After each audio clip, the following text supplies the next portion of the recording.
नमस्कार दोस्तों, चलिए सुनते हैं अकबर और बीरबल का एक और किस्सा, लहरें गिनना। एक बार की बात है, बादशाह अकबर के दरबार में उनसे नौकरी मांगने की फरियाद लेकर एक व्यक्ति पहुंचा।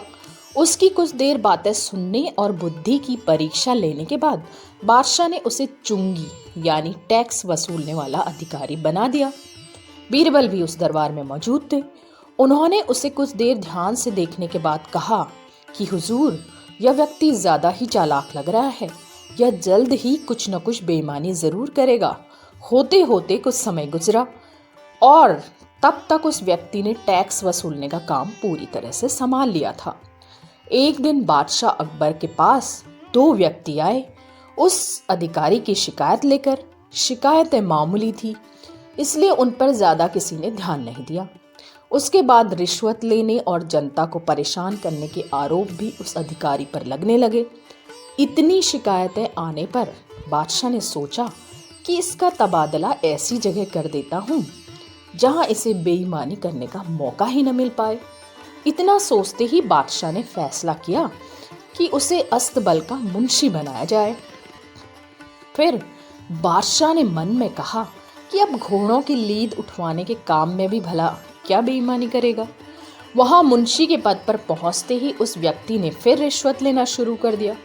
उसने सीधे घोड़े की देखभाल करने वालों से कह दिया कि तुम लोग घोड़ों को कम दाना पानी खिलाते हो। इसका पता बादशाह को चला है, इसलिए मुझे लीद को तोलने के लिए भेजा है। अब अगर लीद का वजन कम हुआ तो सबकी शिकायत बादशाह से कर दूंगा। इस तरह से उस मुंशी से परेशान होकर हर घोड़े के हिसाब से उसे 1 रुपये लोगों ने देना शुरू कर दिया। यह बात भी कुछ समय बाद बादशाह के पास पहुंच गई। उन्होंने मुंशी को सीधे यमुना की लहरें गिनने का कार्य सौंप दिया। फिर बादशाह के मन में हुआ कि अब भला क्या बेईमानी कर पाएगा। कुछ ही दिनों में जैसे ही वो व्यक्ति यमुना के किनारे पहुंचा तो वहां भी उसने अपना दिमाग दौड़ा लिया। वो नाव से सवारी करने वालों को रोक रोक कर कहता कि रुको, मैं लहरें गिन रहा हूँ, ऐसे में तुम लोग यहाँ से नहीं जा सकते हो। इसी जगह पर 2-3 दिन तुम्हें रुकना होगा। रोज रोज ऐसी बातें सुनकर नाव चलाने वालों ने अपने कार्य को जारी रखने के लिए उसे 10-10 रुपये रिश्वत देना शुरू कर दिया।